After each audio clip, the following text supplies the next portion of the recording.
Local programming on KRWG made possible in part by viewers like you. Thank you.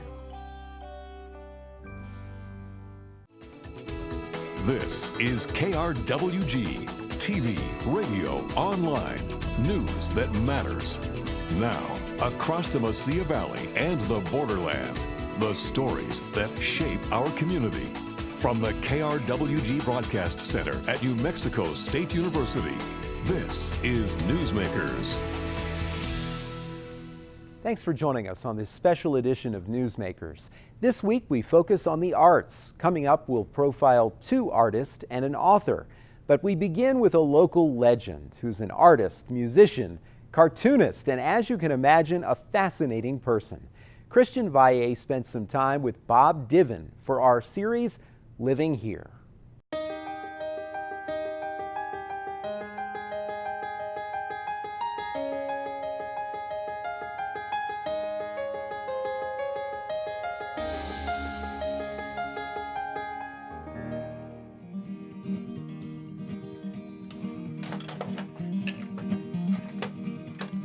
North Valley Highway, round about dusk. No one else on the road tonight but you and an old blue pickup truck. Rows and rows of pecan trees, as far as the eye can see. Just about time for harvest after a late fall. People who know me or know my work have often said, "Oh yeah, I could tell that was a Diven. You know, I could tell that was yours." And I think, how can you? You know, it's in a different medium, but there, you know, something about us comes through as individuals. Well, I was born in a small town in Illinois. My father was a school teacher, but he brought the family out in 1964 when I was 5 years old. So I grew up here, basically. And I had 4 older brothers who were all interesting, creative people. So through my older brothers, I was exposed to photography, guitar, drawing, and they all were in band.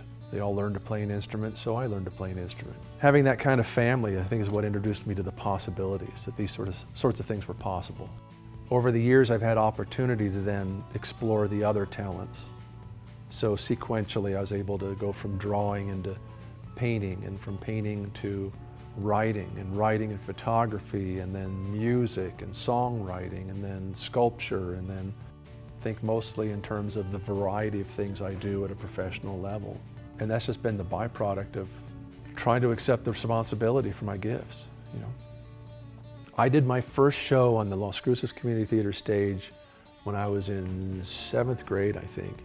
So I think it was in their 10th season, which means I've been doing shows there for 45 years, something like that.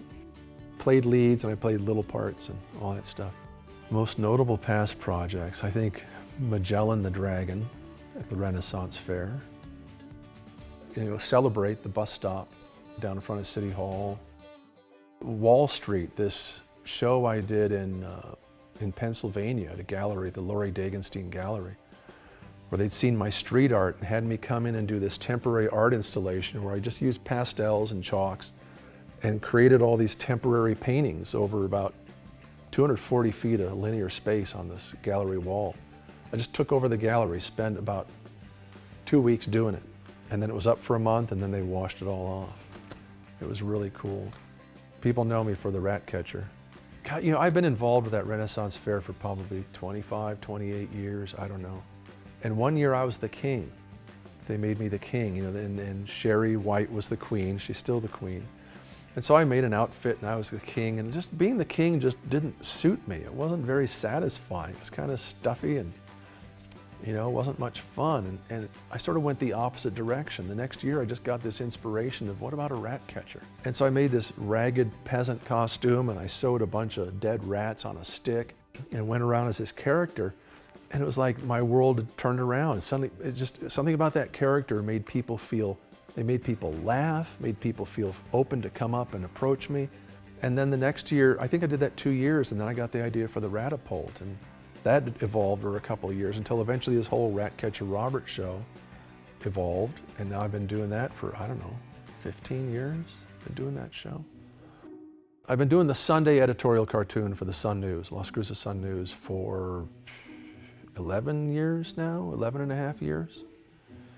And people tend to call them political cartoons. I insist on calling them editorial cartoons because they're not always political.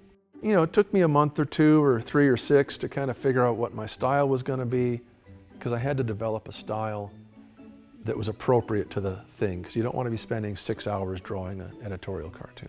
Early on I realized, okay, my job is not to wield a hatchet.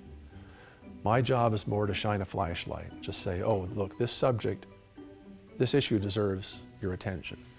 And I can't answer all the questions about it, and my perspective may not be the correct one, but, you know, I have to have a point of view, and I have to communicate it. The rabbit is my spokesmodel, is what the rabbit is. And so it always makes my heart go, ugh, when somebody say, you know, I like your cartoons, but I just didn't get last week's. Like, oh. But I have to be philosophical about it. And my idea is that over the years, this is what I say, I said, not everybody gets every cartoon, but eventually everybody gets their cartoon. The cartoon about the thing they care about, right?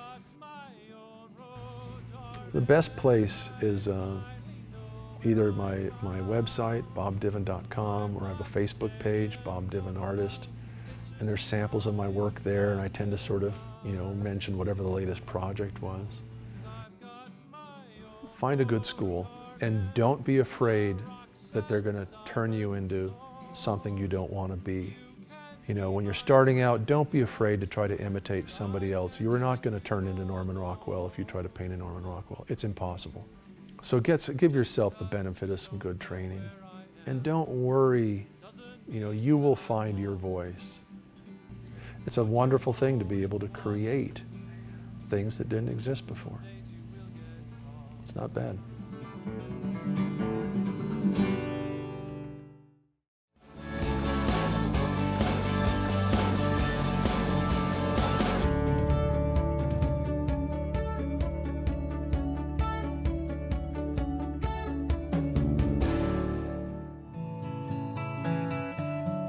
The Native Americans say that blindness is a blessing in disguise.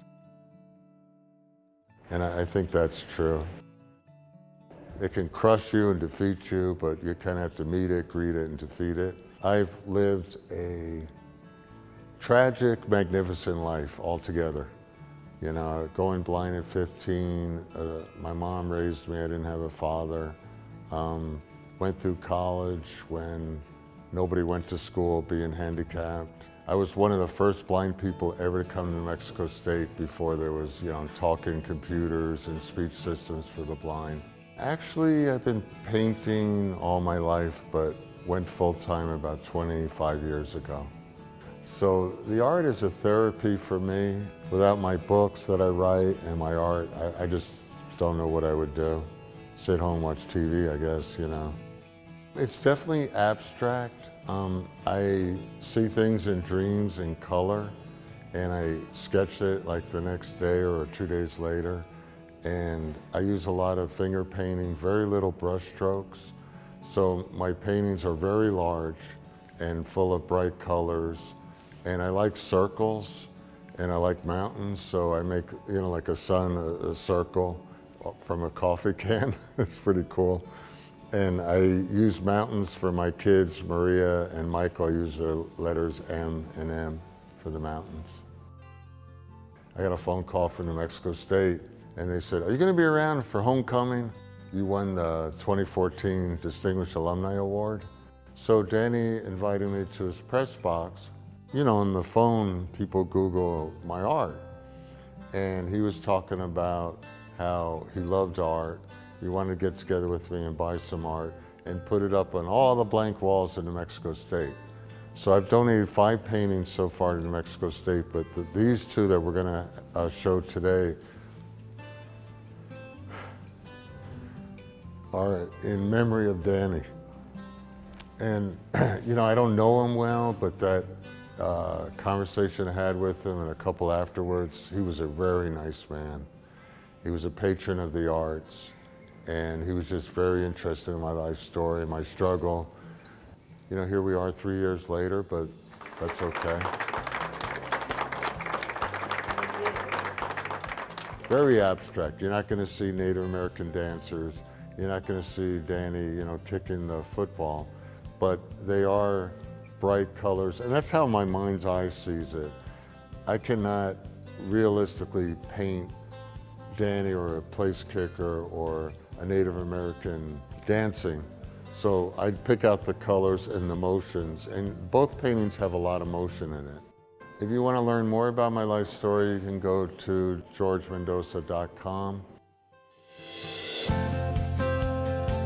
There's 3 words to any dream that you have, whether it's a writer or artist, and it's persistence, persistence, and persistence. An artist's life is sometimes isolated and it's full of rejections. I've done like 1,200 paintings, but only 75 are in my traveling art show. But that's good, that's okay. If you're going to be a writer, you have to write. If you're going to be a painter, you have to paint. And definitely when I was a runner, I had to run. You can't just talk about it. You actually, it's action, you have to do it.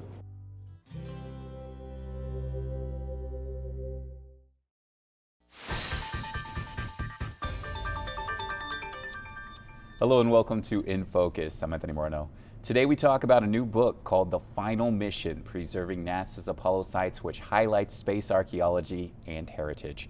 The book is authored by Lisa Westwood, Wayne Donaldson, and Dr. Beth O'Leary, Professor Emerita from the Department of Anthropology here at New Mexico State University. Thank you so much for joining us, Beth O'Leary. Thank you for inviting me. Now, I'd like to talk about the book. Could you give us a brief description of the book and why it really came about? Well, the book is about space archaeology and heritage, and it looks at sites, mostly within the United States, that were connected with a very extraordinary event. And that event, of course, is to put 2 guys on the moon on July 20th, 1969. And there are a myriad of facilities. We talk about space heritage as a cultural landscape. So there are rocket test stands, there are launch complexes, there's manufacturing facilities, and all of these contributed to getting those people up there on the moon and into outer space. So the book is a look at the historic context of the space era and what's happened to these properties now. Now, I mean, you could probably give us a description of what has really happened to those properties. I mean, this is really something that hasn't been upkept. Well, some of them are reused. I worked out at White Sands Missile Range on Launch Complex 36, and that vehicle assembly building was created in 1960 for the Little Joe rocket. It's now been repurposed, and NASA starts and builds their sounding rockets there. So that is still in place, and that is still being used, albeit a little bit changed. Other things are abandoned in place at Cape Canaveral, some of the launch complexes. Where Apollo 1, that tragic fire took place, is simply 3 concrete pillars, and abandoned in place is stenciled on those pillars. So there are things that are preserved and are used ongoing, and then there are things that are in ruins. Why is it so important to preserve this heritage and these artifacts? For me, humanity went to the moon. I mean, it is the ultimate frontier to go into outer space. So I think because it's kind of recent, we're running up now on the 48th anniversary of the Apollo 11 landing on the moon, we need to look back and say, how do we evaluate that era, post-World War II, the Cold War? What happened in the world, and how did we get into space? So I think now is the time to look back, even though archaeologists tend to look at things much older than this, but it's time to look back and say, how can we evaluate the significant properties and protect them? The book talks about the space race between the United States and the then Soviet Union. This was also going on during the Cold War between the 2 countries. How much did the Cold War influence the space race? Well, the Cold War was played out on Earth between ourselves and the Soviet Union, and it was also played out in space because it was a technological race, and the first group, the first country to get to the moon was going to win the scientific aspects of the Cold War. So we were in a very heated competition with Russia. Frank Borman once told me, he said, the trip that Apollo took, the Apollo astronauts took, was not a voyage of exploration, or it was to try to test new technology. It was a battle in the Cold War, and I was a soldier. So the fact that we went into space really is set in the context of the Cold War, and the Cold War fashions a lot of the decisions made.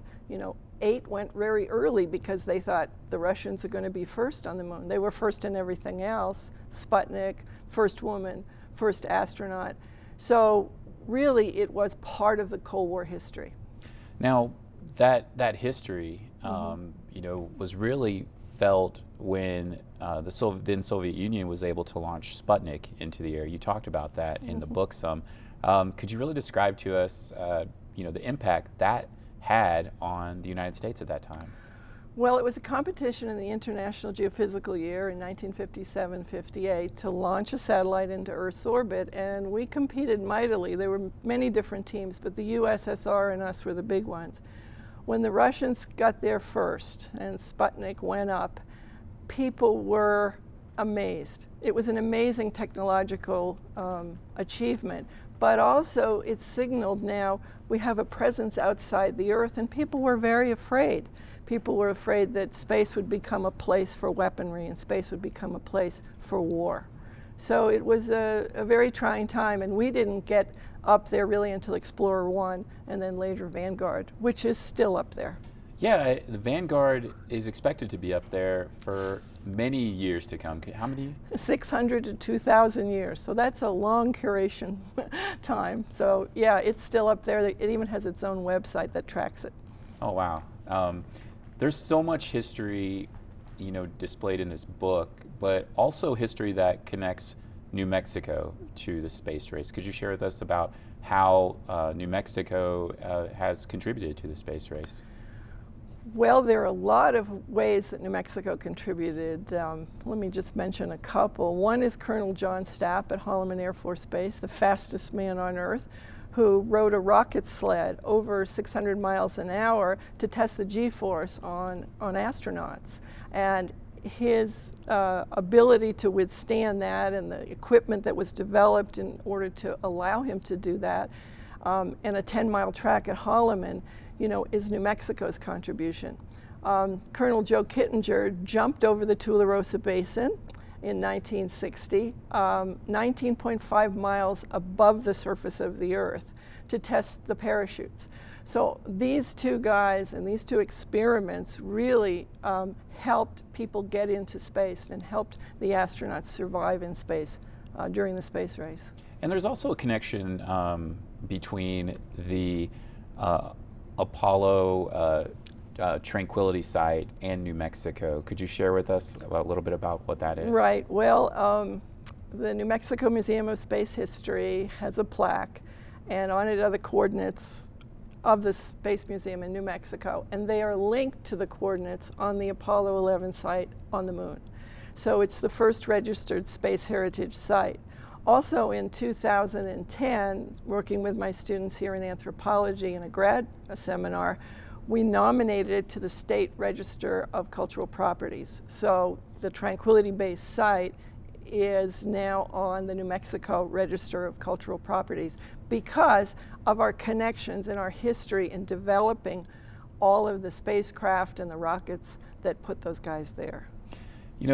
The space race, you mentioned that, we're going, this has been decades ago, and there's been generations that have grown up after, man stepped on the moon. Mm-hmm. How do you make that connection to the generations of today, millennials, and then so on, about the importance of preserving these artifacts? Well, I think you make them aware of the incredible intelligence and dedication and just plain great science and engineering that went into it. And it still needs to be done. The Google X Prize has a competition now to get a robotic on the moon. So hopefully students and younger people can say, hey, this is such an incredibly interesting endeavor and involves so much intelligence and planning and development of ideas that I'd like to be part of that. I mean, I wanted to be an astronaut. I hope that people in the future will too. Could you just share with us a little bit about what it was like during that time to, have these launches and the excitement behind them, and also, the competition that existed in the world between countries to get into space and to be on the moon? I mean, these were must-see events that were happening and unfolding before our eyes. Mm-hmm. Well, I believe that over 600 million people either watched or listened to the early broadcasts of Armstrong and Aldrin on the moon. So the whole world was involved. It was set in the Cold War, so of course there was nervousness and fear about, what would happen next. But people were aware that something they look at every night or watch or fall in love with had people on it for the first time. And the landscape was desolate but beautiful. I think that people were enchanted with the fact that this is a presence in the night sky, and now we have the technology to visit there. And it really is the only celestial body humans have been on. Wow. Well, I really want to thank you so much for joining us on In Focus, and also thank you very much for your work in explaining the history that we have right in front of our eyes today. Well, thank you. And we want to thank you for joining us for In Focus. I'm Anthony Moreno.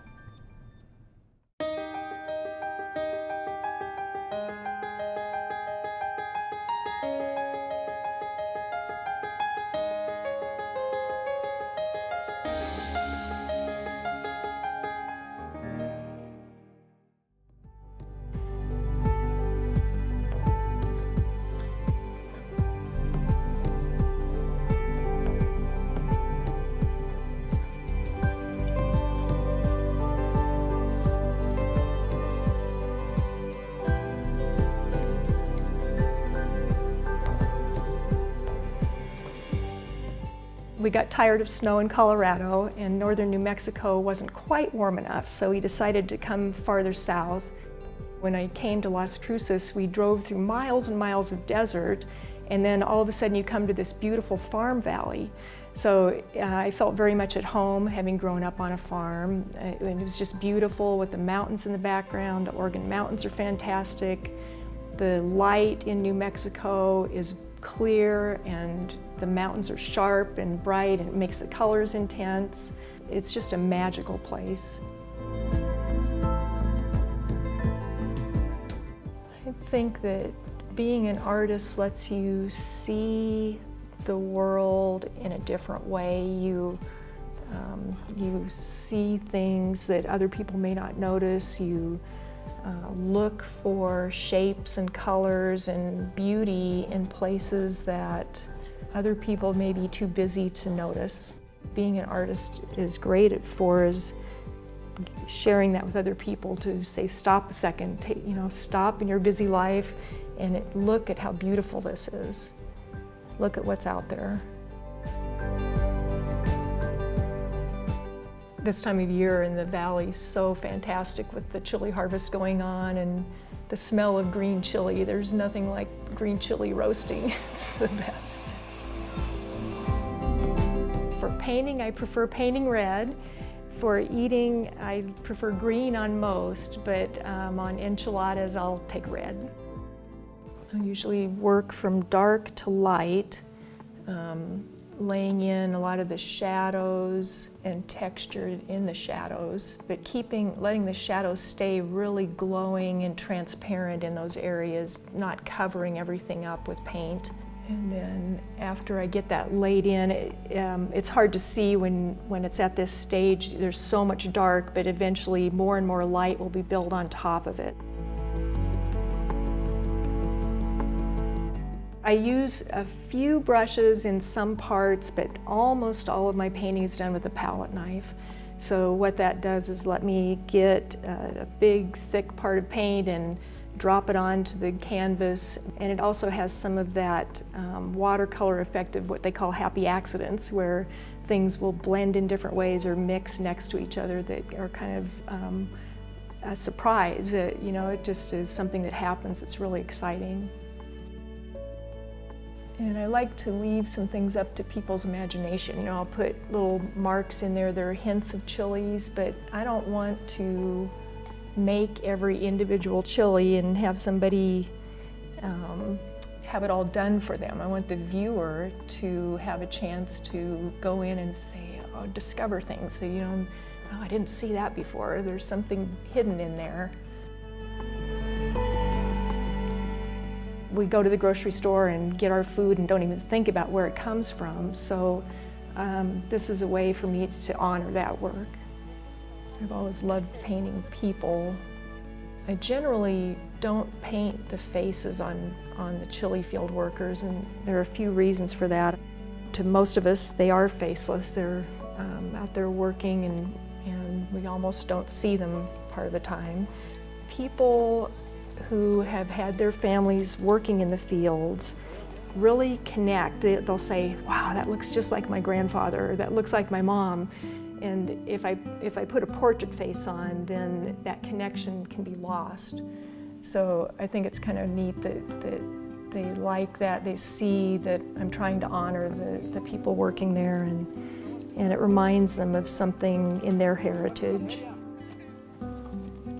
The last few years I've been able to paint full-time plus a little extra, with I think I probably put 50 hours a week into painting and painting related activities, and it's just such a great way to spend the day. I come in here and I'll put on music, or sometimes I'll put on a show. I watch a lot of PBS and turn that on and paint and just lose myself. The time just flies by. My website is jerrysstudio.com. It's JERISSTUDIO.com. I'm working on each painting. At that time, it's my favorite, but I love sharing them with people. I love seeing it go to somebody who really loves the color and the subject and can enjoy it, because I want to go on and do the next one.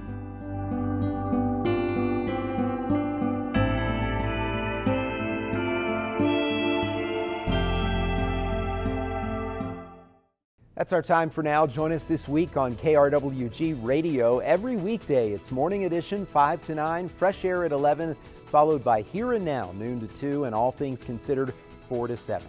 KRWG News is always online at krwg.org, and we'd love to hear from you. Email us with your story ideas and video submissions.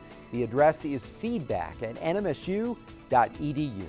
For all of us at KRWG News, I'm Fred Martino. Have a great week. We'll see you next time on Newsmakers.